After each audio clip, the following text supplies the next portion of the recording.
चलते हैं question number 7 पे। क्वेश्चन नंबर 7 पे दिया हुआ है cot थीटा की वैल्यू और हमें निकालना है ये, ठीक है।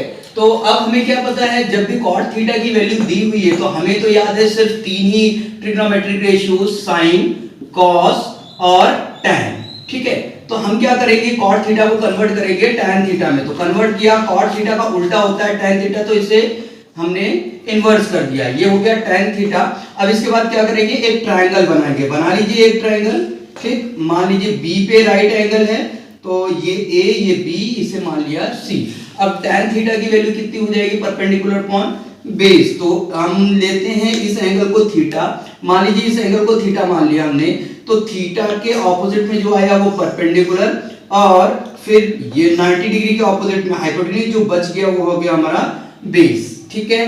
तो करते हैं अब हम tan थीटा, परपेंडिकुलर की वैल्यू कितनी हो गई 8 और बेस की वैल्यू कितनी हो गई, ये हो गई 7। तो हाइपोटेन्यूज की वैल्यू अब निकाल लेंगे। हाइपोटेन्यूज यानी लॉन्गेस्ट साइड, और लॉन्गेस्ट साइड क्या होता है, बाकी दोनों छोटे साइड के स्क्वायर के सम के इक्वल। तो करते हैं यहाँ पे, ये हो गया हमारा 8 का स्क्वायर 64 और ये हो गया 49। 60 और 40 कितना, 100 और 13, 113 अंडर रूट हो गया 113, ठीक। अब हम इवेल्युएट करना है, जिसकी वैल्यू इवेल्युएट करनी है उसे लिख लेते हैं। क्या है, 1 प्लस साइन थीटा, और ये हो गया 1 minus sine theta, into 1 plus cos theta, into हो गया 1 माइनस कॉस थीटा। तो अब क्या कीजिए, साइन थीटा निकाला हमने, नहीं निकाला, साइन थीटा की वैल्यू निकाल लेते हैं और कॉस थीटा की वैल्यू निकाल लेते हैं। तो निकालिए, साइन थीटा की वैल्यू निकालते हैं जरा। साइन थीटा की वैल्यू क्या हो जाएगी, परपेंडिकुलर को हाइपोटेन्यूज, और परपेंडिकुलर की वैल्यू कितनी हो गई 8, और हाइपोटेन्यूज की वैल्यू कितनी हो गई अंडर रूट 113। तो हाइपोटेन्यूज की वैल्यू हो गई, परपेंडिकुलर की वैल्यू 8 और ये हो गया 113। साइन थीटा ये हो गया। अब कॉस थीटा की वैल्यू निकालते हैं, बेस अपॉन कितना, हाइपोटेन्यूज। तो ये हो गया बेस, बेस की वैल्यू कितनी है 7, तो 7 अपॉन अंडर रूट 113। अब उठा के यहाँ पे पुट कर दीजिए, तो ये हो जाएगा 1 प्लस 8 अपॉन अंडर रूट 113, और 1 माइनस साइन थीटा कितना हो जाएगा, 1 minus 8 upon under root 113 upon, यहाँ पे हमने डिवाइड किया, और 1 प्लस कॉस थीटा की वैल्यू देखिए कितनी है 7 अपॉन अंडर रूट 113 इंटू कितना हो जाएगा 1 माइनस 7 अपॉन अंडर रूट 113, ये आ गया।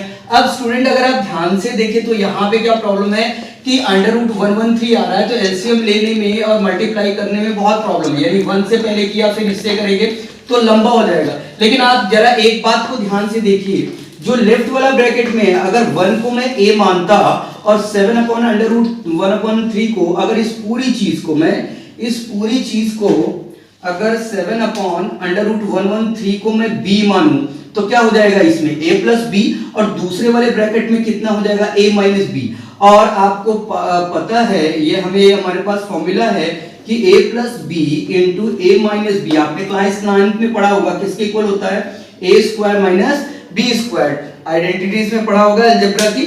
तो a square minus B square, देखिए सेम यहाँ पे है, सेम यहाँ पे, इसे a मानिए, इसे b मानिए, तो a प्लस बी ये हो गया, a माइनस बी ये हो गया, ठीक है। तो टोटल कितना हो जाएगा a square minus B square. तो हम लिखते हैं a square minus B square, देखिएगा जरा, a स्क्वायर यानी 1 का स्क्वायर कितना हो जाएगा 1 माइनस b का स्क्वायर यानी 8 अपॉन अंडर रूट 113 का स्क्वायर पूरे का, ठीक है। a स्क्वायर 1 का स्क्वायर 1 और b का square a square minus b का स्क्वायर, क्लियर है। और नीचे भी यही लिखते हैं a square minus b square, b यानी 7 अपॉन अंडर रूट 113 का स्क्वायर, ठीक है। आगे चलते हैं, तो देखिए कितना हो जाएगा 1 माइनस 8 का स्क्वायर कितना हो जाएगा 64 अपॉन 113, और ये हो जाएगा 1 माइनस 49 अपॉन 113, ठीक, ये हो गया।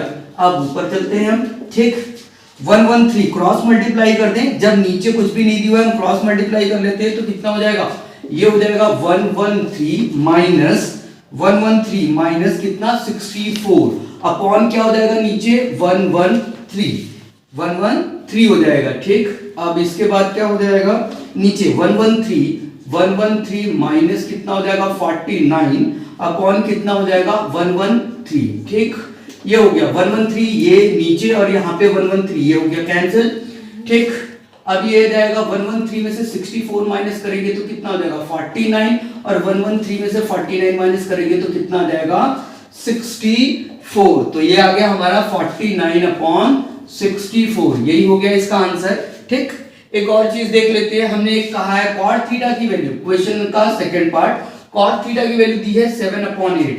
तो कॉट थीटा की वैल्यू अगर 7/8 है तो कॉट स्क्वायर थीटा की वैल्यू कितनी हो जाएगी 7/8 का स्क्वायर, यानी कि 49 अपॉन कितना हो जाएगा 64। यानी कि यहां से अगर हम देखें, अभी क्वेश्चन खत्म हो चुका है, अगर आप ध्यान से देखें तो कहने का मतलब था कि 1 plus sine theta into 1 minus sine theta upon 1 plus cos theta और 1 माइनस कॉस थीटा, इसकी वैल्यू किसके बराबर होती है कॉट स्क्वायर थीटा। आगे हम आइडेंटिटीज में इसको प्रूफ भी कर सकते हैं। ठीक है, तो फिलहाल के लिए तो ये क्वेश्चन यहाँ पे खत्म होता है। नेक्स्ट क्वेश्चन करते हैं, क्वेश्चन नंबर 8 स्टार्ट करते हैं। क्वेश्चन नंबर 8, हमारा क्वेश्चन नंबर 8 क्या कह रहा है, 3 cot A गिवन क्या क्या है।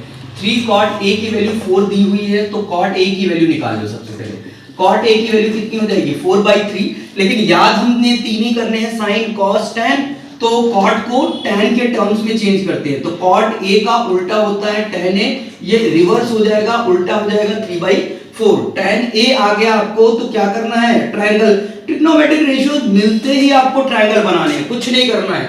ये हुआ A, ये हुआ B, ये हुआ C, B को माना 90 डिग्री, तो इसके ऑपोजिट में मिला हमें हाइपोटेन्यूज, और A का tan निकालना है, तो एंगल A के ऑपोजिट में देखा क्या हो जाएगा ये परपेंडिकुलर, और ये हो जाएगा हमारा बेस। तो परपेंडिकुलर हमारा कितना हो जाएगा 3 और बेस हो गया 4। तो हाइपोटेन्यूज निकालने क्या तरीका है, हाइपोटेन्यूज निकालने का दोनों लॉन्गेस्ट साइड निकालने का क्या तरीका है, under root of square of remaining square of remaining sides. ठीक है, तो ये आ गया हमारे पास 3 का स्क्वायर कितना हो जाएगा 9, और इसका कितना 16, और ये कितना 25 का अंडर रूट लिया तो कितना आ गया 5। ठीक, तो 3 4 5 हो गया। तो tan A की वैल्यू हमें मिल गई, ओहो tan A की वैल्यू हमें मिल गई, tan A की वैल्यू मिल गई। तो हाँ, हम एक काम करते हैं, यहाँ पे साइन और कॉस निकाल लेते हैं, एक बार साइन और कॉस निकाल लेते हैं। तो साइन A हो गया परपेंडिकुलर अपॉन हाइपोटेन्यूज, और ये हो गया बेस अपॉन कितना हाइपोटेन्यूज। तो साइन A परपेंडिकुलर हुआ 3 और हाइपोटेन्यूज कितना हो गया 5, ये हो गया ना 5 आपका। ठीक, और बेस कितना हो जाएगा हमारा 4 और हाइपोटेन्यूज कितना हो जाएगा 5। ठीक, तो साइन A की वैल्यू इतनी हो गई, तो साइन स्क्वायर A की वैल्यू कितनी हो जाएगी, साइन स्क्वायर A की वैल्यू हो गई 3 का स्क्वायर यानी 9 और 5 का स्क्वायर यानी कि 25। ठीक, और cos स्क्वायर A की वैल्यू कितनी हो जाएगी, cos स्क्वायर A यानी ऊपर वाले 4 का स्क्वायर 16 और 5 का स्क्वायर कितना हो जाएगा 25। इतनी बात हो गई। अब हम पहला वाला चेक करते हैं, तो हम इसका LHS साइड ले लेते हैं, क्या 1 minus tan square A upon 1 plus tan square A। ठीक है, तो चेक करते हैं जरा, देखिए 1 माइनस tan A की वैल्यू कितनी थी, tan A की वैल्यू ये 3/4, तो ये हो गया 3/4 का स्क्वायर, और नीचे चलते हैं 1 प्लस 3/4 का होल स्क्वायर, यही है। ठीक है, तो कितना हो जाएगा 1 माइनस 9/16 और 1 प्लस कितना 9/16। अब 16 क्या करें, एलसीएम ले क्रॉस मल्टीप्लाई करें, तो कितना हो जाएगा 16 माइनस 9/1 इंटू 16 कितना 16, और इसका ये हो जाएगा, तो ये 16 प्लस कितना 9 अपॉन कितना 16 नीचे और 16 नीचे, ये दोनों क्या हो गए कैंसिल आउट हो गए। ठीक, तो 16 माइनस 9 कितना हो जाएगा, 16 माइनस 9 इज 7, 16 माइनस 9 इज 7, और 16 प्लस 9 इज 25। तो LHS की वैल्यू कितनी आ गई 7/25। अब क्या करते हैं, अब हम निकालते हैं ये RHS कितना दिया हुआ है, RHS दिया हुआ है cos स्क्वायर A, RHS दिया हुआ है cos स्क्वायर A माइनस कितना sin स्क्वायर A। ठीक, तो देखते हैं जरा, cos A की वैल्यू, cos स्क्वायर A की वैल्यू हमने निकाली यहाँ कितना 16/25 माइनस sin स्क्वायर A की वैल्यू कितनी 9/25। ठीक है, तो दोनों को बेस सेम होता है जब ये सेम है हमारा, तो डिनोमिनेटर सेम है हमारा, तो डिनोमिनेटर ही बन जाता है रिजल्टेंट, और न्यूमरेटर को क्या कर लेते हैं, कॉपी। 16 माइनस 9 कितना, 7, 7 बाई कितना 25। तो यहां से बात पता चल गई, हेंस LHS जो है वो किसके इक्वल है, RHS के इक्वल है। इट मींस कितना हो गया, इट मींस हो गया कि 1 minus tan square a upon 1 plus tan square a बराबर किसके हो जाएगा, cos स्क्वायर a माइनस कितना sin स्क्वायर a। ये एक तरीके से आइडेंटिटीज भी बन जा रही है। क्लास 10th में तो आपको इतना नहीं करना पड़ेगा, ना तो इसकी उतनी जरूरत पड़ेगी, लेकिन क्लास 11th के लिए आइडेंटिटीज हो गया, यानी आपके लिए फॉर्मूला बन गया। क्लास 11th में बहुत कुछ क्वेश्चंस जो होते हैं हम इन फॉर्मूले पे करते हैं, ठीक है। अब हम करते हैं क्वेश्चन नंबर 9। क्वेश्चन नंबर 9 में क्या कह रहा है, एक ट्रायंगल है हमारे पास, ट्रायंगल का नाम ABC है और राइट एंगल है B पे। कभी भी ट्रिग्नोमेट्री के क्वेश्चन करते समय आपको सिर्फ यही बात सबसे ज्यादा ध्यान रखनी है कि राइट एंगल कहां पे है ट्रायंगल बनाते समय। तो हमने ट्रायंगल बनाया, ट्रायंगल का नाम हुआ ABC। चलिए स्टार्ट करें। तो B पे 90 डिग्री है, तो B पे 90 डिग्री बना दिया, और 90 डिग्री के सामने कौन होता है, हाइपोटेन्यूज। तो AB और C यहां पे हो गया। B पे राइट एंगल है और कह रहा है tan A की वैल्यू 1/√3। तो ये एंगल मान लेते हैं, ये निकालना है। तो जो कंसीडर्ड एंगल है उसके ठीक टक्कर वाला परपेंडिकुलर, और जो बच गया क्या हो गया, वो बेस हो गया। तो tan A की वैल्यू tan थीटा बराबर होता है किसके, परपेंडिकुलर अपॉन बेस के, और परपेंडिकुलर की इसकी वैल्यू दी है 1/√3। तो हमने मान लिया कि परपेंडिकुलर की वैल्यू कितनी है 1, और बेस की वैल्यू कितनी है √3। ऐसे केस में अगर मैं हाइपोटेन्यूज निकालने के लिए जाऊं तो हाइपोटेन्यूज क्या हो जाएगा, दोनों छोटे जो साइड्स हैं उनके स्क्वायर का सम, दोनों छोटे साइड, पहली साइड और दूसरी छोटी साइड, ये उनका करना है स्क्वायर और उसका करना है सम। तो h की वैल्यू, हाइपोटेन्यूज की वैल्यू 1 का स्क्वायर 1/√3 का स्क्वायर, स्क्वायर करने पे अंडर रूट हट जाता है, तो √3 का स्क्वायर कितना हो जाएगा 3, ठीक। तो 1 + 3 कितना हो जाएगा 4, 4 का अंडर रूट लिया कितना हो गया 2, ठीक। तो वापस से अब हाइपोटेन्यूज की वैल्यू निकल के आ गई है, ये अभी लास्ट में निकल के आई, तो मैं इसको ब्लू मार्कर से बनाता हूं। हाइपोटेन्यूज की वैल्यू हो गई 2, ठीक। अब ये आ गया, तो अब हम क्या करें, साइन और कॉस की भी वैल्यू निकाल लेता हूं, साइन और कॉस की भी वैल्यू निकाल लेता हूं। जरा देखिएगा साइन की वैल्यू क्या हो जाएगी, साइन A और ये हो जाएगा कॉस A। साइन A की वैल्यू कितनी हो जाएगी, परपेंडिकुलर अपॉन हाइपोटेन्यूज, और कॉस A की वैल्यू कितनी हो जाएगी, ये भी परपेंडिकुलर अपॉन बेस अपॉन कितना हो जाएगा, हाइपोटेन्यूज। तो साइन A की वैल्यू हो गई परपेंडिकुलर अपॉन हाइपोटेन्यूज, तो परपेंडिकुलर की वैल्यू हो गई 1 और हाइपोटेन्यूज की वैल्यू हो गई 2, और इसकी वैल्यू हो गई कितनी, बेस अपॉन हाइपोटेन्यूज, तो बेस की वैल्यू हो गई √3 और हाइपोटेन्यूज की वैल्यू कितनी हो गई 2, ठीक। इतनी बात हो गई, साइन A आ गया, और क्या चाहिए हमें, cos C और साइन C चाहिए। तो हम फिर से ट्रायंगल को रिड्रॉ करते हैं यहां, ताकि कोई डाउट ना रहे। B 90 डिग्री था तो ये हाइपोटेन्यूज हो गया था, अब ये A है, ये B है, ये C है। अब हमें चाहिए साइन C। तो साइन C के लिए सबसे पहले कंसीडर्ड एंगल देखा, C के सीधे में टक्कर मारा है, सीधे में टक्कर मारो, तो जैसे ही टक्कर मारा वहां पे जो हमें मिलेगा, इसकी वैल्यू कितनी है, ये √3 है, ये कितना है 1 है, और ये कितना है 2। तो सीधे में परपेंडिकुलर क्या मिल गया, परपेंडिकुलर एंगल के सीधे में टक्कर मारने पे परपेंडिकुलर, दूसरी बची हुई साइड क्या हो गई, बेस। तो अब हम साइन C के लिए सारे ट्रिग्नोमेट्रिक रेशियो लिखते हैं। साइन C कितना हो जाएगा, परपेंडिकुलर अपॉन हाइपोटेन्यूज, और cos C कितना हो जाएगा, बेस अपॉन कितना, हाइपोटेन्यूज, ठीक है। तो साइन C की वैल्यू, C के लिए परपेंडिकुलर कौन है, ये, तो √3 और हाइपोटेन्यूज की वैल्यू ये, और cos C के लिए ये परपेंडिकुलर, तो ये बेस, तो बेस की वैल्यू 1 और हाइपोटेन्यूज की वैल्यू कितनी हो गई 2। अब ये हो गया, अब हम इसकी वैल्यू पुट कर देते हैं। तो सबसे पहले क्वेश्चन नंबर 9 का फर्स्ट पार्ट करते हैं। इसमें क्या कह रहा है ये कि साइन A cos C, तो sine A cos C plus क्या करना है, cos A sin C, cos A sin C।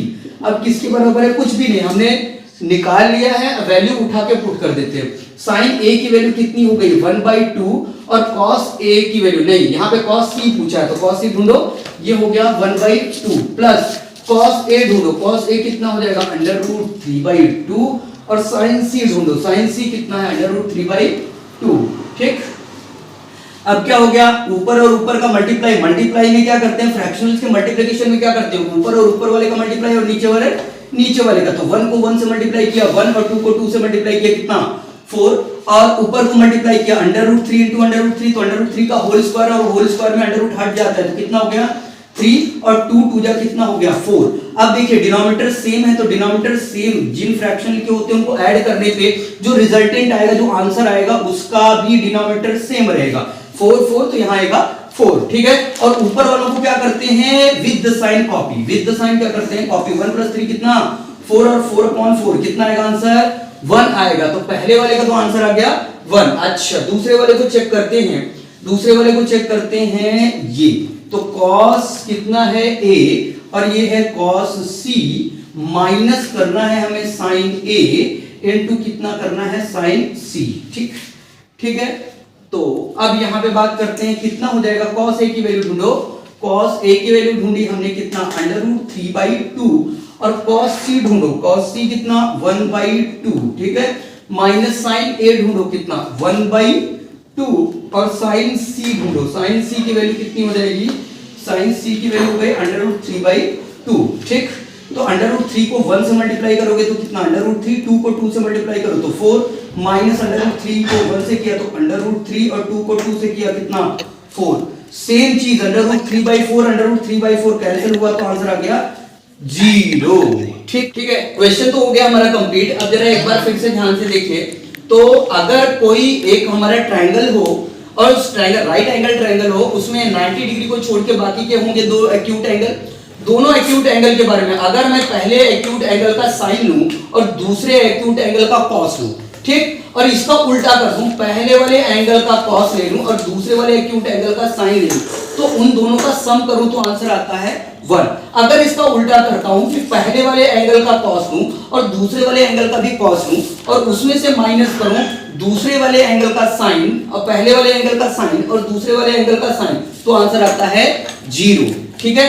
हम क्वेश्चन करते रहते हैं, कुछ चीजें रिड्रॉ करते रहते हैं अपने दिमाग में, नई चीजें सोचते रहते हैं, बनाते रहते हैं, ठीक है स्टूडेंट। तो करते हैं क्वेश्चन नंबर 10। क्वेश्चन नंबर 10 क्या कह रहा है, एक ट्रायंगल है PQR, ठीक है, और राइट एंगल ढूंढो कहां पे है, राइट एंगल Q पे है, तो ठीक है रिड्रॉ करते हैं। सबसे पहले हमने ड्रॉ किया एक ट्रायंगल, नाम हो गया PQR, क्यों नाम दिया, Q पे राइट एंगल, तो इसका बात का ध्यान देंगे, ये हो गया हाइपोटेन्यूज, ठीक, 90 डिग्री के सामने हो गया हाइपोटेन्यूज। अब हमें लेना है कौन कौन से लेने हैं, साइन P निकालना है, कॉस P निकालना है, तो ठीक है साइन P निकालना है तो P के सामने आ जाएगा परपेंडिकुलर और ये हो जाएगा हमारा बेस, ठीक। अब दिया क्या क्या है, PR + QR, PR + QR की वैल्यू दी है 25 और PQ की वैल्यू दी है 5 सेंटीमीटर, PQ वाले भाई साहब यहाँ है, ये हो गए 5। अब आपको दिया हुआ है PR, दिया हुआ है PR + QR और इसकी वैल्यू क्या दी हुई है 25, तो यहाँ पे कुछ हो गई गड़बड़, क्या गड़बड़ हो गई कि PR + QR दिया हुआ है, अब अलग अलग साइड्स दिए होते तो हम तीसरी साइड निकालते तो बात बनती, लेकिन यहाँ पे क्या दिया है सम, तो क्या कर दें, अब हमें निकालना क्या क्या है, ढूंढो ढूंढो ढूंढो, हमें क्या निकालना है, अगर हम PR की वैल्यू निकाल ले जाएं, ठीक है, PR की वैल्यू, PR क्या है हमारा हाइपोटेन्यूज, तो PR हमारा दुश्मन, जो दुश्मन है उसको हम करते हैं अकेला, दुश्मन को करते हैं हम अकेला, तो QR को भेजा इधर, तो 25 माइनस कितना हो जाएगा QR, 25 माइनस QR। अच्छा एक और बात, इसको तो दे दिया हमने इक्वेशन नंबर 1। अब जरा देखो फ्रॉम पाइथागोरस, अगर यूजिंग पाइथागोरस, अगर हम यूज करें यूजिंग पाइथागोरस, तो पाइथागोरस थ्योरम को यूज करें, बढ़िया क्वेश्चन है, इसे कहना चाहिए कि ये बढ़िया क्वेश्चन है, इंपॉर्टेंट मार्क करेंगे हम इसमें।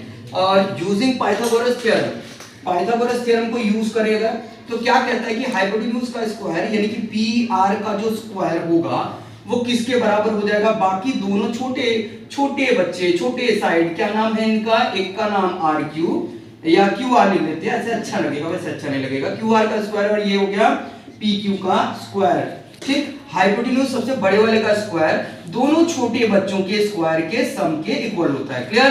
तो PR का स्क्वायर, जरा इक्वेशन नंबर 1 को देखो, इसे 2 दे दें, फ्रॉम 1 and 2 लिख देते हैं, फ्रॉम 1 and 2, फ्रॉम 1 and 2 देखते हैं, तो PR की वैल्यू कितनी है बोलो, 25 माइनस QR, 25, अरे यहाँ ऊपर लिखते हैं, फ्रॉम 1 and 2 क्या हो जाएगा 25 माइनस कितना QR, और क्या था PR का स्क्वायर करना था, तो कर दो स्क्वायर, कर दो स्क्वायर, कर दिया हमने। अब इसके इक्वल है Q R square plus, check करो कहीं गलती ना हो जाए, तो ये हो गया पी क्यू का स्क्वायर। अच्छा चलें स्टार्ट करें। अब क्या हो जाएगा a माइनस बी का होल स्क्वायर, यहाँ पे आइडेंटिटी नियम लगाओ तो क्या हो जाएगा a का स्क्वायर, तो a का स्क्वायर प्लस कितना b का स्क्वायर, तो प्लस b का स्क्वायर माइनस कितना 2ab, a की वैल्यू कितनी 25, b की वैल्यू कितनी qr। क्लियर? ठीक, और इधर कितना हो जाएगा qr स्क्वायर प्लस हो गया pq स्क्वायर। ठीक है, अब देखो जरा लेफ्ट साइड में जरा निगाह मारो, कुछ कटवट रहा है। QR का स्क्वायर है क्या लेफ्ट में? हाँ, और राइट में? अरे वाह मजा आ गया, ये हो गया कट गया। QR का स्क्वायर अब बच गया PQ स्क्वायर। प्रॉब्लम करेगा क्या? ना ना, क्योंकि PQ की वैल्यू कितनी है 5। उठा के पुट कर दो, उठा के पुट कर दो और सॉल्व कर दो। 25 का स्क्वायर कितना 625 से करते जाना, कहीं कोई गलती। यहाँ पे हो गया 25, ये हो गया ये हो गया 50 और ये हो गया QR और इक्वल टू हो गया PQ का स्क्वायर। PQ वाले भाई साहब 5 5 का स्क्वायर कितना 25, कितना 25। अब इस माइनस वाले को इधर भेजो, क्यों? क्योंकि हमारा दुश्मन है, दुश्मन को करते हैं हम अकेला। तो 25 इधर प्लस का तो इधर आएगा माइनस का, और इधर चला जाएगा तो कितना हो जाएगा 50 का QR। क्या इतनी बात समझ में आई? ठीक है, 625 में से माइनस करो तो कितना हो जाएगा 600 और ये हो जाएगा 50 इनटू कितना QR।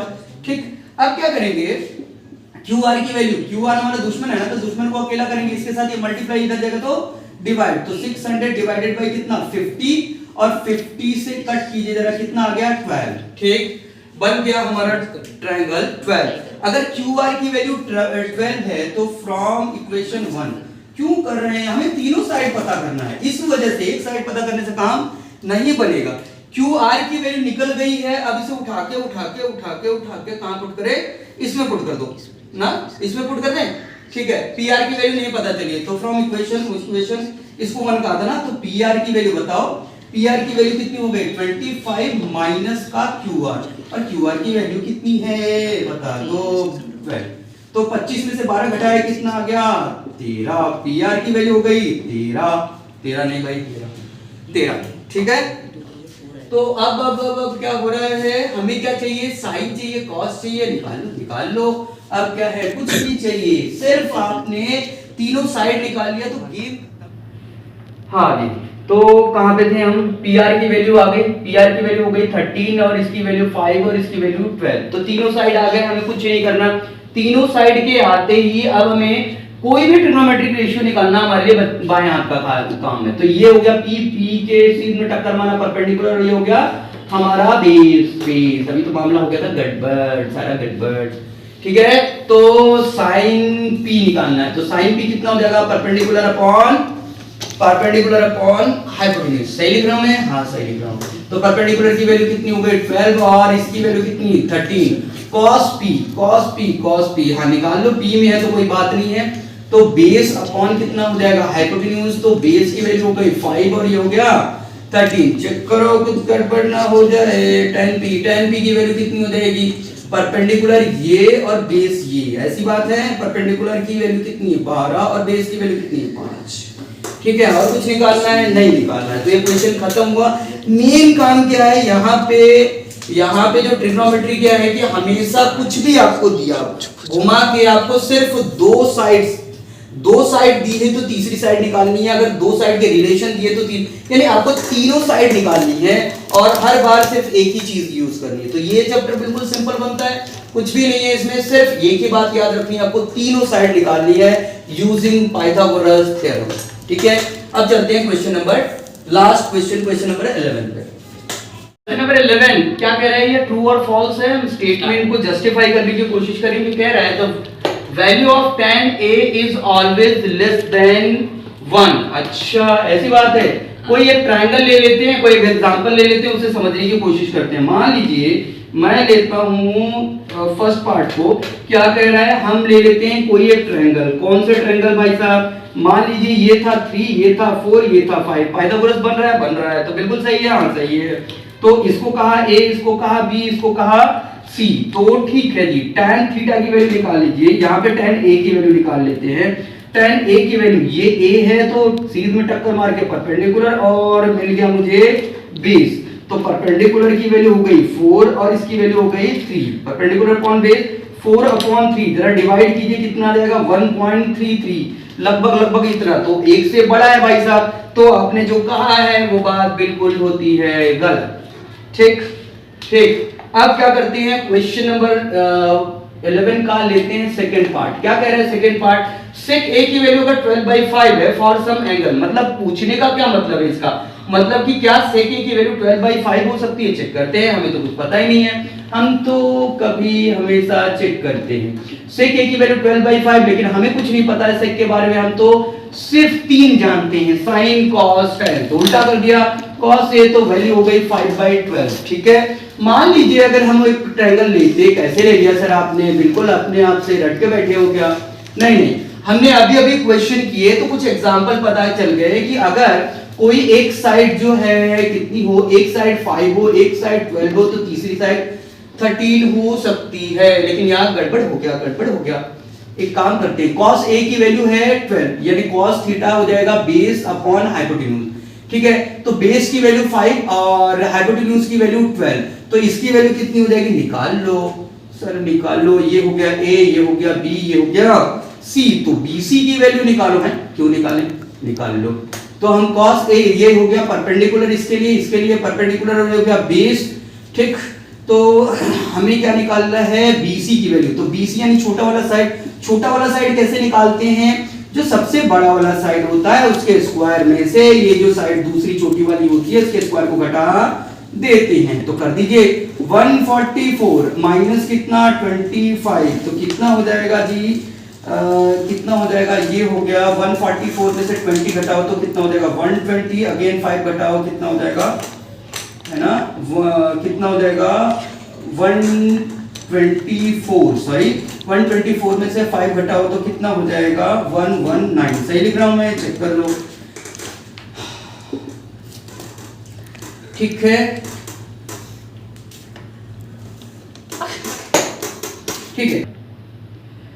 BC की वैल्यू कितनी हो गई, BC की वैल्यू हो गई √119। ठीक है, तो cos थीटा की वैल्यू ये 5/12, यानी पाइथागोरस थ्योरम पॉसिबल है, तो इसका मतलब बात सही है, कोई गलती नहीं है।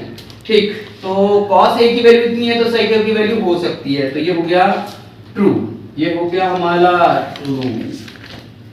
सेकंड क्वेश्चन के बाद थर्ड क्वेश्चन क्या कह रहा है, cos a is the abbreviation का मतलब शॉर्ट फॉर्म है किसका, cosecant का ना भाई, cosecant का नहीं, cosecant का शॉर्ट फॉर्म cosec होता है। तो भाई साहब ये गलत हो, ये तो इन्फॉर्मेटरी है, तो मैं क्या ही कहूं, cot a is the product of cot a and angle, अरे क्या कह दिया, कतई पाप कर दिया आपने। cot और a का जो है मल्टीप्लिकेशन नहीं है भाई साहब, ये तो cot a का मतलब क्या है, ट्रिग्नोमेट्रिक रेशियो है, मतलब दो साइड का रेशियो, अरे दो साइड का रेशियो। cot a मतलब ये tan a का उल्टा, अगर इसको मैं tan a लिखता तो tan a का मतलब क्या होता, परपेंडिकुलर अपॉन बेस, यानी दो साइड का रेशियो। तो cot a कितना होता, बेस अपॉन परपेंडिकुलर, यानी बेस और इसका रेशियो है। एंगल a का cot लेने का मतलब है दो साइड b और p का रेशियो, मल्टीप्लाई नहीं है भाई साहब, कहीं बात नहीं कर देना। ये sin थीटा की वैल्यू कितनी हो गई 4/3, ऐसा होगा, हमें क्या पता है, हमें तो पता ही नहीं है, हमें नहीं पता है तो बना लेते हैं, एंगल बनाते हैं। तो पांचवा क्वेश्चन, मान लीजिए एक बनाया ट्रायंगल, हमने ट्रायंगल, इसमें लिया 90 डिग्री, इसको लिया B, इसको लिया A, इसको लिया C, आसान लग रहा है मुझे ये B मानना। तो क्या हो गया, sin थीटा की वैल्यू, यहाँ उन्होंने कहा sin थीटा की वैल्यू कितनी है ढूंढो, 4/3, कितना है 4/3, यानी कि ये परपेंडिकुलर, ये हो गया हाइपोटेन्यूज। अरे क्या कह दिया, ये तो कतई पाप कर दिया, हाइपोटेन्यूज कभी भी छोटा नहीं हो सकता है, हाइपोटेन्यूज तो लॉन्गेस्ट साइड है भाई साहब, कभी नहीं हो सकता, कभी नहीं, भाग जाओ।